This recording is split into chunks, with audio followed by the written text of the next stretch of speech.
Selamat datang di Beetle Channel, semoga kita bahagia. Jangan lupa subscribe, like, komen dan share agar channel ini semakin berkembang. Terima kasih. Novel Gunho Ghost Story. Bab 34.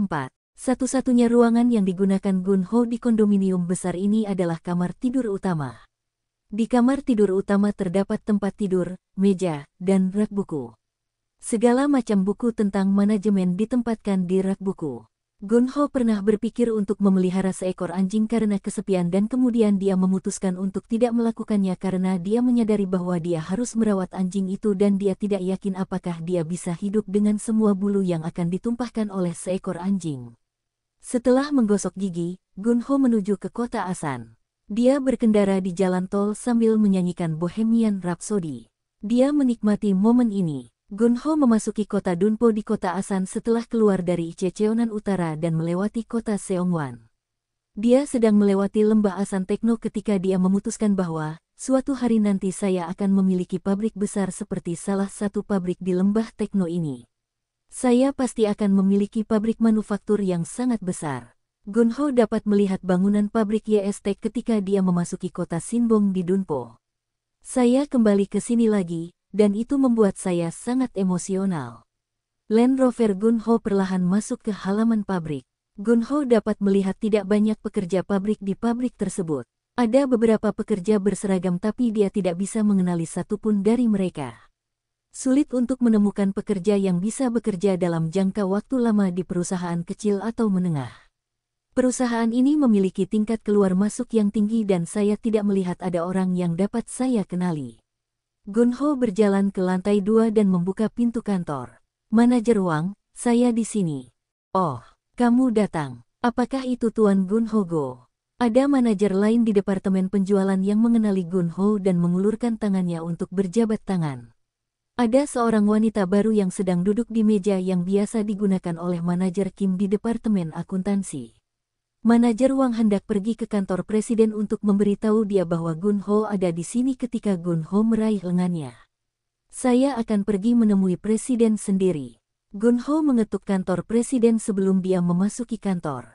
Presiden sedang melihat ponsel cerdasnya. Tuan, saya Gunho Go. Oh, Tuan Gunho Go.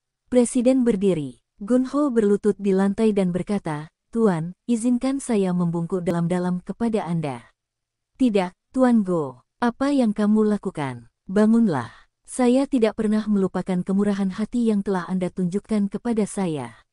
Apa yang kamu bicarakan? Aku belum melakukan apapun untukmu. Itu tidak benar. Kamu memaafkanku ketika aku menyerahkan uang perusahaan. Bagaimana aku bisa melupakannya? Jangan katakan itu. Kamu bahkan tidak menimbulkan kerugian finansial apapun pada perusahaan. Aku malah merasa menyesal telah melepaskanmu saat itu hanya karena kamu menyentuh uang perusahaan. Aku terlalu kasar padamu. Datang dan nikmatilah, duduk bersamaku.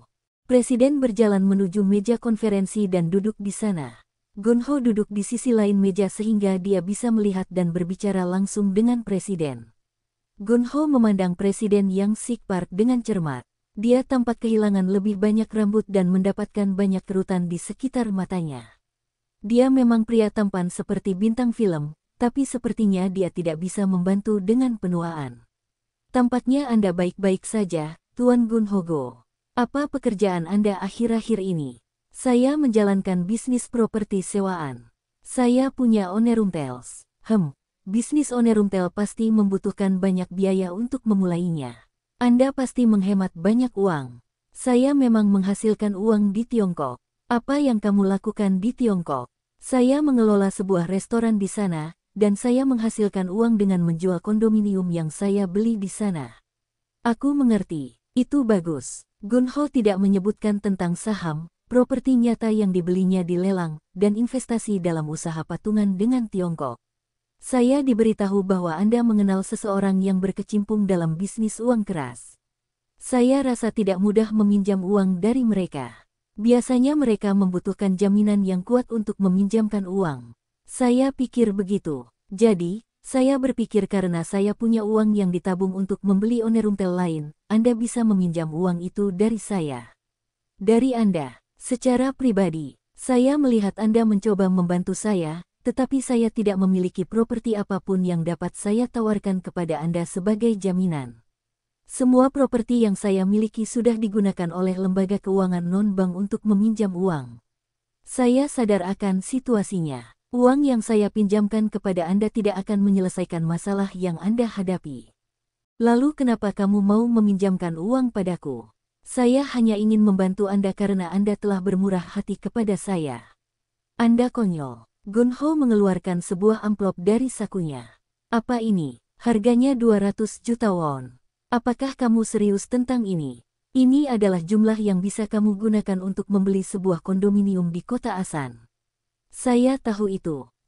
Presiden memejamkan mata sejenak lalu berkata, semua properti sebenarnya sudah dijamin dengan pinjaman lain jadi saya tidak akan bisa menggunakannya sebagai jaminan atas uang yang Anda pinjamkan kepada saya. Sebaliknya, saya akan menulis pernyataan bahwa saya akan mentransfer semua peralatan di pabrik kepada Anda demi uang. Peralatan itu sudah tua tetapi masih bernilai sesuai dengan jumlah yang Anda pinjamkan kepada saya. Yah, jika itu yang kamu inginkan, aku baik-baik saja. Tapi aku tidak bisa membayarmu dengan bunga pinjaman yang tinggi. Aku akan memberimu 7%. Lakukan apa yang ingin Anda lakukan, Tuan. Terima kasih, Tuan Gunho. Anda sangat menghemat waktu saya. Presiden meraih tangan Gunho. Saya punya pertanyaan untuk ditanyakan kepada Anda, Tuan. Oke, akankah Mulpasaneop memulai penerimaan pengadilan? Mereka sebenarnya ingin memulainya tetapi mereka membutuhkan uang untuk mengajukan permohonan. Saya mendengar pusat promosi usaha kecil dan menengah membantu mereka untuk memulai penerimaan pengadilan sekarang. Karena tidak ada pengadilan di kota Asan, pengadilan di pengadilan distrik Cheonan akan menangani penerimaan pengadilan. Tidak. Penerimaan pengadilan hanya dapat ditangani oleh pengadilan yang lebih tinggi, jadi pengadilan distrik Daejeon yang akan menangani kasus ini, saya kira. Oh begitu. Omong-omong, apa yang terjadi dengan Mulpasaneop? Saya mendengar putra presiden berinvestasi berlebihan pada perusahaan di Tiongkok. Putranya menginvestasikan sekitar 10 miliar won di pabrik yang berlokasi di kota Suzhou di provinsi Jiangsu. Hah, apakah kamu mengatakan kota Suzhou di provinsi Jiangsu? Kota Suzhou sangat dekat dengan kota Kunsan tempat usaha patungan Gunho berada. Kota Suzhou adalah kota yang sangat besar dibandingkan dengan kota Kunsan. Itu benar, putranya menghabiskan terlalu banyak uang di pabrik itu dan menyebabkan krisis keuangan Mulpasaneop. Selain itu, pabrik itu tidak berjalan dengan baik, tidak dapat menjual cukup banyak produk dan menghasilkan begitu banyak produk cacat. Hal itu membuat situasi semakin buruk, lebih buruk lagi. Hal ini akhirnya mengakibatkan perselisihan keluarga antara presiden dan putranya. Gunho memutuskan untuk mengawasi Mulpasaneop secara diam-diam. Gunho meminjamkan 200 juta won kepada Presiden Park dari YesTech. Presiden Park sangat menghargai bantuan Gunho. Terima kasih banyak, Tuan Gunho. Anda meminjamkan saya uang dengan bunga bank. Saya sangat menghargainya. Saya minta maaf karena saya tidak bisa memberi Anda kesepakatan yang lebih baik untuk ini. Jangan katakan itu. Ini tawaran terbaik yang bisa saya terima. Saya yakin karyawan saya akan sangat senang.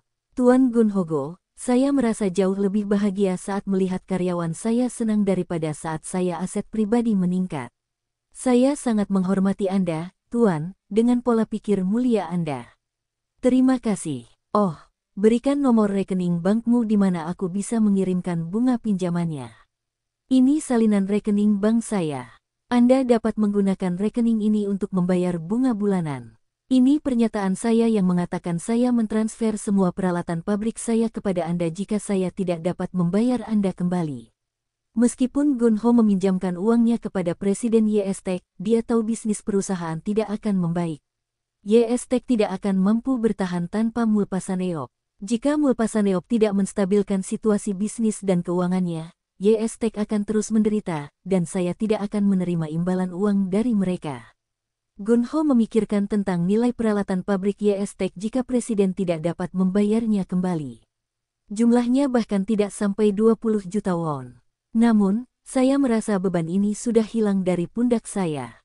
Saya sudah membayar kemurahan hati yang diberikan presiden kepada saya bertahun-tahun yang lalu. Gunho merasa baik, dan dia bersenandung saat berkendara kembali ke Seoul. Gunho memperhatikan bahwa banyak saham Kumho Chemical mulai muncul di pasar untuk dijual. Mereka mulai bergerak. Para manipulator saham menaruh sebagian sahamnya di pasar untuk dijual dan harga saham mulai berfluktuasi. Efkers, kenapa mereka tidak membiarkannya saja? Gunho bergabung dengan gerakan tersebut dan menjual sahamnya senilai 3 miliar won. Harga saham mulai turun. Para investor kecil berteriak-teriak, mengapa perusahaan sialan itu tidak berbuat apa-apa? Apakah mereka tidak memantau stoknya? Saya akan menghadiri rapat dewan berikutnya dan mengajukan keluhan. Para investor cilik sedang berdiskusi hangat tentang saham di website diskusi saham online. Keesokan harinya, para manipulator terus menjual sahamnya. Saya kira para manipulator ini tidak punya cukup dana untuk menunggu lagi. Begitu harga naik 2 kali lipat, mereka mulai menjual sahamnya. Seharusnya mereka menyimpannya sampai harganya naik lebih tinggi lagi. Gunho menjual sahamnya senilai 5 miliar won, dan harganya semakin turun. Orang-orang kecil berteriak dengan keras. Apa dasarnya? Apakah perusahaannya terbakar? Apa yang terjadi? Kok harga sahamnya turun cepat? Begitu harga saham naik sedikit, banyak investor kecil yang memutuskan untuk menjual saham yang mengalami kerugian. Gunho terus memantau stoknya. Begitu pasar saham dibuka, orang-orang mulai menjual sahamnya. Oke, kalau begitu saya juga akan menjual saham saya. Gunho memasarkan sahamnya senilai 3 miliar won. Harga sahamnya turun tajam. Para investor kecil panik. Perwakilan dari Kumho Chemical kesulitan menjelaskan situasinya. Tidak ada hal istimewa yang terjadi pada perusahaan. Fluktuasi harga saham hanya bersifat sementara karena adanya permintaan dan penawaran. Gunho merasa kasihan pada investor kecil itu, tapi dia menjual seluruh saham Kumho Chemical miliknya hari itu. Dia berpartisipasi dalam pekerjaan manipulator saham. Kebanyakan investor cilik menjual sahamnya karena ketakutan meski harus menanggung kerugian. Gunho membuka rekening sahamnya. Perkiraan nilai sahamnya adalah 30 miliar won, dan sebenarnya saya hanya menghasilkan 28 miliar won dengan menjual saham tersebut karena saya ikut serta dalam menjual saham tersebut bahkan ketika harganya sedang turun. Gunho kehilangan 2 miliar won tapi tidak apa-apa karena dia akan membeli saham yang sama lagi dengan harga lebih rendah. Begitu Gunho mulai membeli saham tersebut setelah harga saham turun cukup rendah, manipulator mulai membeli saham tersebut juga. Volume perdagangan menunjukkan fakta tersebut. Setelah Gunho membeli kembali saham senilai 28 miliar won, harga saham tersebut meningkat. Sebuah artikel di surat kabar ekonomi membicarakan hal ini. Setelah harga saham Kumho Chemical turun tajam, harga saham tersebut kembali naik dan stabil. Perusahaan ini berjalan dengan baik dan penjualan internasionalnya meningkat. Industri petrokimia dunia optimis. Setelah artikel berita positif di Kumho Chemical, perkiraan nilai saham Gunho kembali menjadi 30 miliar won. Namun karena ia membeli saham tersebut dengan harga lebih murah, jumlah saham yang dimilikinya kini lebih banyak dari sebelumnya. Harga saham ini akan tetap sama untuk sementara waktu. Investor kecil yang tersisa akan menjual saham mereka secara bertahap. Harga rata-rata per saham mereka lebih tinggi daripada harga saya. Gunho menutup situs perdagangan saham. Harganya tidak akan banyak berubah setidaknya untuk beberapa bulan dari sekarang. Orang-orang yang membeli saham secara kredit atau pinjaman harus menjual sahamnya cepat atau lambat meskipun mereka akan kehilangan uang dengan melakukan hal itu. Uang selalu memihak orang kaya. Gunho menerima pesan teks dari pengacara Yang Si Kim di Kim Jong, dia ingin Gunho meneleponnya. Ini sekitar jam makan siang. Kurasa ini saat yang tepat untuk berbicara dengannya. Telepon pengacara Kim berdering dan dia menjawab telepon tersebut. Hei, ini aku. Ada apa? Apakah kamu ingat Richard dari Limondale Dion, yang kamu temui terakhir kali? Dia akan segera mengunjungi Korea. Apakah dia ingin minum lagi? Tidak, kali ini dia mengunjungi perusahaan manufaktur suku cadang mobil di kota Pyeongtaek. Benar-benar. Sepertinya dia datang mengunjungi perusahaan itu untuk membahas kemungkinan pendirian pabrik untuk Limondale Dion. Saya harap ini berjalan dengan baik.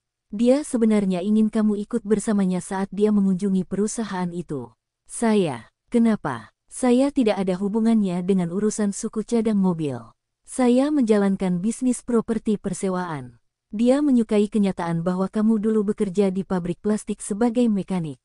Haha, saya hanya seorang pekerja pabrik. Mengapa dia tertarik dengan pengalaman pabrik saya yang sederhana? Dia bisa bertemu dengan banyak insinyur bergelar PhD di pusat penelitian perusahaan itu. Richard pandai mengenali orang yang tepat. Mengapa kamu tidak bergabung dengannya?